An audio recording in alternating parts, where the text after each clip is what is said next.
to talk about today? I feel like in my notes, because I was watching this video one time and they talked about this book called Empress Theresa, and I was going to bring that up to you, but I don't know if you ever heard of it. No, I haven't. Oh, okay. Then I need to do it then. What is it? It's a book that exists. Oh, I'm scared. And it's got 1 star on it. I think it's got 1 star on Amazon. No, 2. Nice. Okay, but Cailin, you have art skills.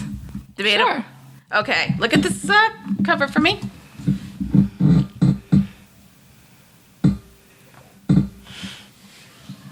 Thoughts? I like how she has a really it looks like a 5th grader drew the face, but then she has really well pronounced boobs. Right? Boobs. They're there. And boobs. And I think the author's a guy who was I think he's in the 70s, but he's writing. I think the point is that she's this girl who turns into a woman who's who grows up. Yeah. At a point. Mm-hmm. And then it turns out that she's got magical. She's a god basically. Oh, okay. So sure. Mm-hmm. The story is an odd amalgam. This is from TV tropes of science fiction and chick lit. Uh-huh. The titular Theresa, a 10-year-old girl, who happens to be. I remember this in the story because it's how she describes herself. It's literally the first lines are, "I'm Theresa, the younger daughter of Edward and Elizabeth Sullivan, and I hope it's not bragging to say I was cute as heck at 10. You talk like that as a girl." Oh, okay. Everyone in my family said so. I was the princess in the Sullivan clan of Fragham in Massachusetts. Mm-hmm. Mm-hmm. Because besides being cute, I was a whiz in school and had a good disposition. All the relatives expected great things from me. You talked like that when you were 10. No, I did not. We're talking about the 70-year-old man. I think he's I think it's a little older guy. Yeah. Mm-hmm. Nobody could have dreamed of what I would do a few years later, and nobody would have believed it if they'd been told Prime Minister Blair said I'd still be remembered in a million years. Did you catch that? Churchill, Hitler, and Lincoln would be footnotes in dusty history books 1,000 years from now, and nobody remembers Charles Martel, who saved Christianity in Europe by winning the Battle of Tours 1,300 years ago to set up the world as we know it today. But Prime Minister Blair said I'd be remembered in a million years. How are you feeling? Go on. Mr. Blair is not inclined to exaggerate. I was the last person you would expect to earn that accolade. I was a nobody from nowhere. When the story began, I was a little girl who didn't have much of a clue about anything. My job as a kid was to figure out what the heck was going on and what to do about it. It's not easy when you're young and everything is brand new. Oh my god. Yeah, and then there's a bunch of stuff about just it's from her point of view. Mm-hmm. I want to go. There's some stuff in expressing a union of merging with a mysterious. So it's basically she merges with an alien entity, which is Hal, which gives her various powers, including superhuman strength. And as she comes of age, she is forced to put these powers to use for the good of mankind. Okay. Tropes found in Empress Theresa.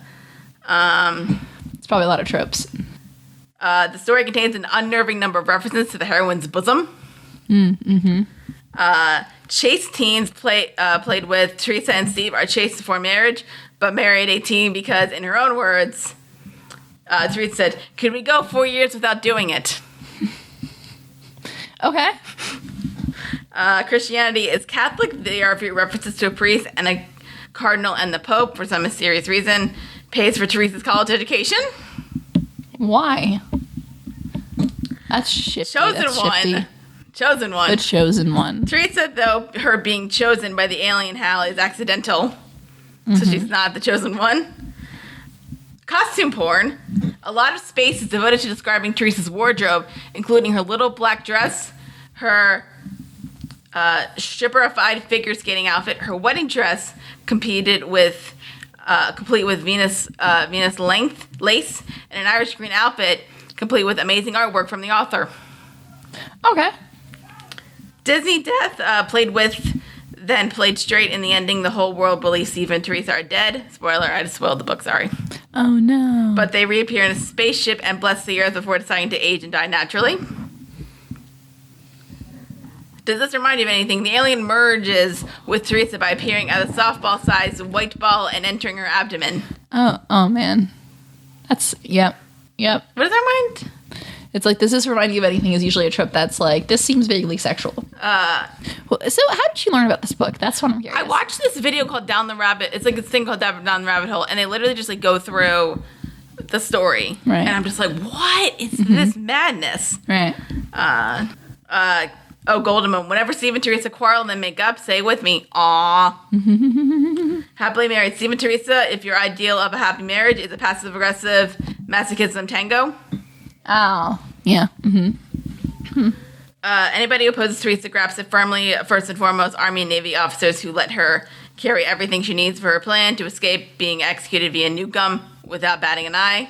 Teresa's husband, Steve, he exists only to be a rude to anyone who might offend his precious Theresa. Oh, okay. This is one. Male gaze. How many young girls at age 18 would describe themselves in these terms? My green outfit was modest, only 5 inches above the knees, and with not much cleavage, but didn't hide my well-tuned figure. All right, my chest and butt were well outlined. Yeah, nobody does that. Teresa's not actually an empress of any kind. It's just a nickname given to her by her friends. Teresa gets angry with God during one of her missions. He is not impressed and felt... So it's sci-fi, but then there's also God. Sure. Shadow. Teresa's first boyfriend, Jack, treats on her with a girl named Ginny. At a crucial point in the action, Theresa compares herself to the heroine of the Hunger Games and whines about how her life is so much harder. Oh my god. Katniss had to kill people. Yeah. Theresa loses the use of her legs after being hit by a car. The twist is that said car is driven by Middle Eastern terrorists. I want to go home. You are home. Teresa's little black nothing dress and her figure skating outfit with a slit skirt. She uses the first to taunt Jack and the second to seduce Steve. I have a green figure skating outfit covered with sparkle sequins and embroidery. Nobody has ever seen me in it. I tried it on. It has one of those ridiculous short skirts that didn't seem worth putting on. My legs were exposed on both sides up to the hips. There was no back and not much front, so now Steve was free to look at all he wanted. Yeah. By the author who insists the book isn't science fiction. Science fiction talks about impossibilities such as time travel or some future or alien world.